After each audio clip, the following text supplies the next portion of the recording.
vous êtes venus aujourd'hui écouter la conférence en vous disant bon, encore une paresseuse qui passe sa vie à niaiser devant un ordinateur. Avec un verre de vin. Avec un verre de vin. Pendant que vous, braves militaires canadiens, vous sauvez le monde. Ben, imaginez ce que moi, une civile travaillant dans le domaine des arts, je pense de vous.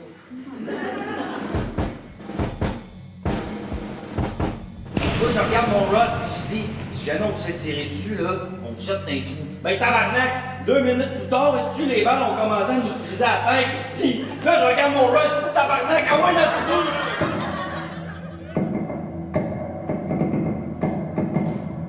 On va s'imaginer quelle est la vie de Rita Bergeron. Elle a quel âge, Rita?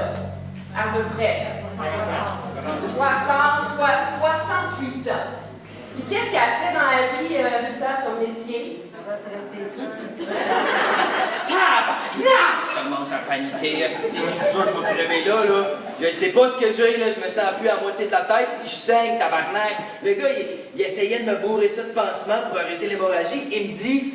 Si le paquet ne marche pas, tu m'en mets du quick là! Ouais, ça, c'est de la peau démostatique, ok? Ça réagit avec les liquides. Ça brûle à 273 Fahrenheit. Il me dit... Steve, il faut que je te mette ça! Là, moi, je le sais que c'est plus de la gaullisse de tarte, là. Ça fait que je bonne mes dernières volontés, tu sais. Je regarde le ciel, puis je me dis...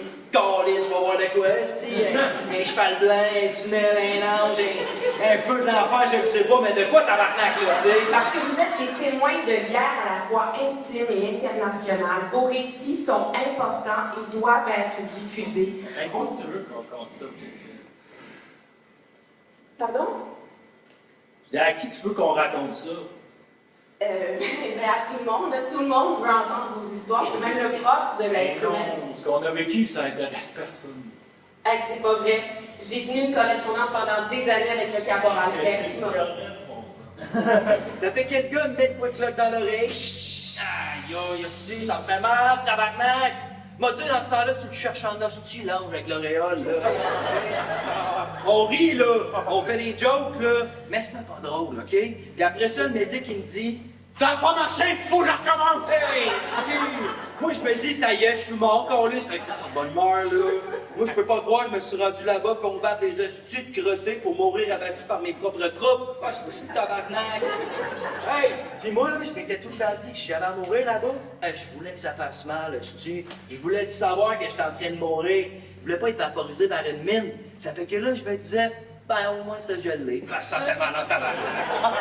J'ai ici la liste de nos exercices à venir.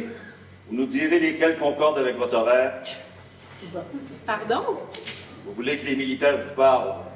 On vous parle, là. Il ne s'agit pas de parler à moi en particulier, là, ce que je voulais dire. Oui, sauf que quand un homme vous raconte qu'un tir de mortier est tombé à 200 mètres de sa position, vous allez dire, ben, voyons, il n'y a rien là, c'est loin, 200 mètres. Moi, je veux que vous l'entendiez. Après, vous éclairez ce que vous voudrez. Tu vas prendre la corde à 2 mains, tu vas te placer comme ça de côté, puis tu vas appuyer ta main contre ta hanche. Puis quand ils vont te tirer feu, tu vas tirer entre tes hanches avec la force de ton corps. OK? La neige tombe avec délicatesse entre les mots échangés que j'écoute pas. J'entends rien. Je regarde le blanc, dont les grosses joues de Barberousse s'activent à mâchouiller des graines de tournesol comme si c'était normal, tout ça. Cette guerre factice qui t'entraîne à tuer.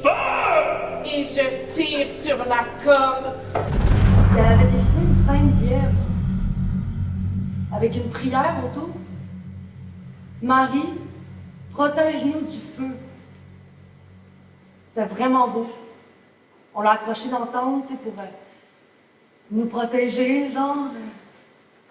Nous autres, on n'était pas non plus tellement du genre à se parler de nos émotions, mais ce soir-là, je sais pas pourquoi, on s'est regardé puis on s'est dit, hey, je suis contente que tu sois là, c'est juste ça, là. Puis, ben, tu sais, ça m'a fait plaisir, tu sais. Je me suis dit que j'avais un ami dans l'armée. En guerre, si tu tues pas l'ennemi, il va tuer tes troupes. Toi, là, tu vas appeler ça du meurtre, right? Right. Les civils sont comme ça. Ils veulent qu'on leur parle de ce qu'on a vécu, mais qu'on fasse semblant qu'on a tué personne. Mais regarde, si c'est ça que tu veux entendre, là, tu t'adresses pas à bonne personne. Moi, J'ai tué du monde.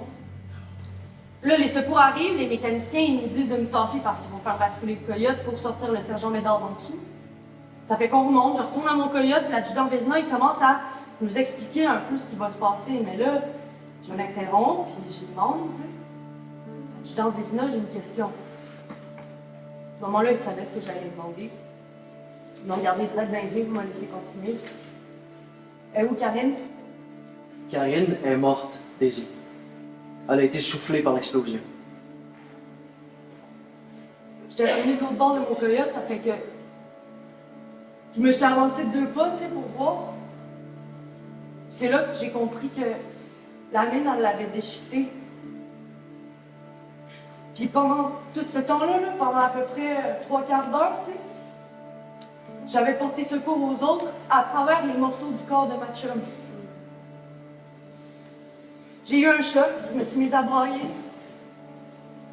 L'adjudant Vézina, il m'a pris dans ses bras comme un père. Écrire les souvenirs de soldats qui sont allés sur la rotée de l'enfer.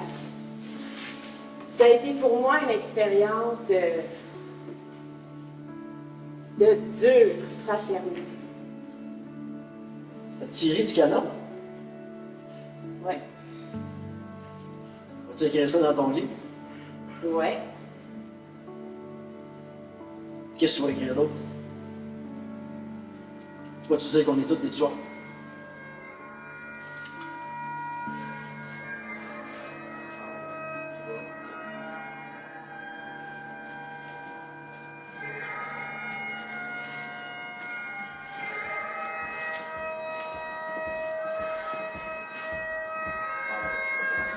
Marche!